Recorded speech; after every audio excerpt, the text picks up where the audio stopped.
Union సంబంధించిన నాయకులందరికీ పేరు పేరున నా హృదయపూర్వకమైనటువంటి నమస్కారాలతో పాటు స్వాగతం కూడా పలుకుతా ఉన్నాను. చైతన్యానికి వారి పేరు ఖమ్మం జిల్లా, ప్రగతిశీల భావాలకు కూడా పుట్టినిల్లు ఖమ్మం జిల్లా.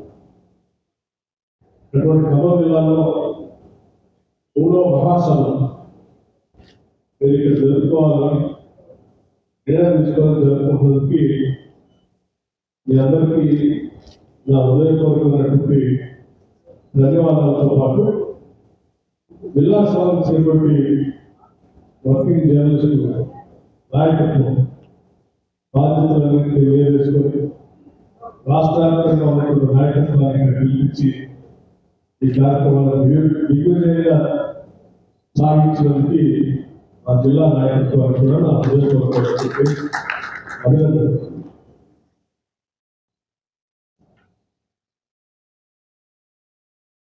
వర్కింగ్ యూనియన్ ఆఫ్ వర్కింగ్ జర్నలిస్టులు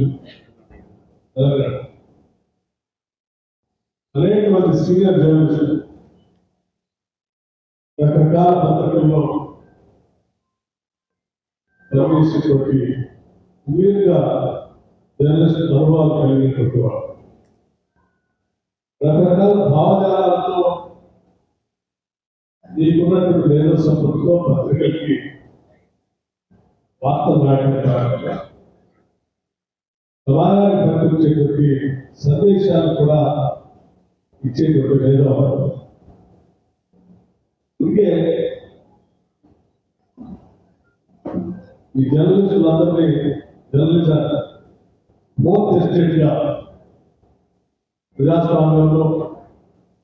ప్రజాస్వామ్యాన్ని నిలబెట్టేటువంటి ఫోర్త్ ఎస్టేట్ గా గొప్పగా చెప్పుకుంటాం భారతదేశం. అటువంటి ఫోర్త్ ఎస్టేట్ గా ఉన్నటువంటి అందరూ తెలంగాణ రాష్ట్రానికి అందుబాటులో ఉన్నటువంటి మేధస్సు అంతా తప్పనిసరిగా సమాజానికి అందరికీ ఉపయోగపడాలని బలంగా కోరుకునేటువంటి వ్యవస్థ. ఇది కూడా రాష్ట్ర హితం కోసం ప్రత్యేక రాష్ట్ర ఉద్యమంలో పెద్ద ఎత్తున పాల్గొని తద్వారా రాష్ట్ర ప్రయోజనాలు పెద్ద ఎత్తున జరుగుతాయని ప్రత్యేక రాష్ట్రం వస్తే వనరులు, ఆస్తులు, స్వయం పరిపాలన, ఆత్మగౌరవం, ఉద్యోగాలు అన్నీ వస్తాయని ఆశించి పెద్ద ఎత్తున పాల్గొన్నారు, పోరాటం కూడా చేశారు. అనేక కేసులు కూడా ఎదుర్కొన్నారు. ఆశించిన మేరకు సిద్ధించిన తెలంగాణలో గత 10 సంవత్సరాలు జరిగినటువంటి విధ్వంసం ఎంత తెలియకుండా పత్రికా రంగం అంటేనే ఫ్రీడమ్ ఆఫ్ ఎక్స్ప్రెషన్, భావ స్వేచ్ఛ.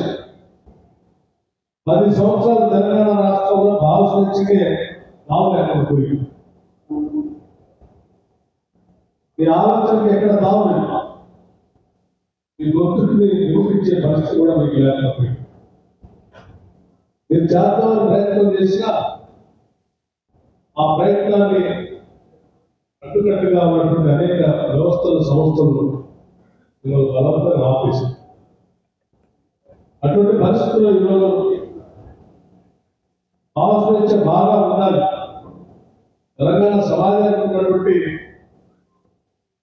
అతి ముఖ్యమైన లక్షణమే సర్వస్వతంత్రంగా ఇష్టాల పూర్తిగా భావాలను వ్యక్తపరిచేటువంటి మనస్తత్వం తెలంగాణ సమాజానికి పెద్ద. అటువంటి దానికి బాగా ఎక్కువ మొత్తంలో విలువలు ఇవ్వాలని చెప్పి ఈరోజు కాంగ్రెస్ పార్టీని అధికారం తీసుకొచ్చిన తెలంగాణ కాంగ్రెస్ ప్రభుత్వం సంపూర్ణంగా మీ అందరికీ భావ స్వేచ్ఛ ఇచ్చే పరిస్థితి ఈరోజు రాష్ట్రంలో కల్పించిందని చెప్పడానికి నేను చాలా సంతోషిస్తాను. ఎవరిపైన నియంత్రణ లేదు, ఏ పత్రిక పైన నియంత్రణ లేదు, ఏ జర్నలిస్ట్ పైన నియంత్రణ లేదు. కరెక్ట్ క్రిటిసిజం ఉండాలని చెప్పి చాలా స్పష్టంగా కోరుకుంటున్నాం. వాళ్ళలో మేమందరం ఆశించేది ఒకటే, ఈ భావ స్వేచ్ఛతో పాటు was 9196. సమాజానికి ఉపయోగపడేటువంటి కన్స్ట్రక్టివ్ క్రిటిసిజం కూడా మీ ద్వారా రావాలని, తద్వారా దేవంతా కూడా సరిచేసుకోవాలని కూడా ఆశిస్తున్నాను. తప్పనిసరిగా ఈ రాష్ట్ర ప్రభుత్వం మీరు కోరుకున్నట్టుగా ఈ భావ స్వేచ్ఛకి ఎటువంటి భంగం కలగకుండా చూసేటువంటి పరిస్థితులు ఈ ప్రభుత్వం ఉంది. అందుకోసమే అటువంటి భావాలను నమ్మేటువంటి శ్రీనివాస్ రెడ్డి గారు, డాక్టర్ అమర్ గారు లాంటి పెద్దల్ని గౌరవించుకోవడం కోసమే ప్రెస్ అకాడమీ చైర్మన్గా శ్రీనివాస్ రెడ్డి గారు నియమించుకుంటారు. మీ అందరూ కూడా నేను చెప్పేది ఒకటే, మనం ఏ లక్ష్యాల కోసం అయితే తెలంగాణ రాష్ట్రాన్ని తీసుకున్నామో ఆ లక్ష్యాన్ని పూర్తిగా సంపూర్ణంగా ఈ రాష్ట్ర ప్రజానికి అందించడం కోసం ఈ ప్రభుత్వం చెత్త విధాల ప్రయత్నం చేస్తాం. సంపద సృష్టిస్తాం, సంపద ప్రజలకు పంచుతాం, వనరులు ప్రజలకి అందిద్దాం. ఈ వనరులు దోపిడి గురి కాకుండా ప్రజలకు చేరువగా చేయడం, ఇదంతా ఇదే నేను కోరుకునేది. మా అందరి ప్రధాన ఉద్దేశం విద్య, వైద్యం, education, health and home, housing. ఈ ప్రధానమైన విద్యా, వైద్యం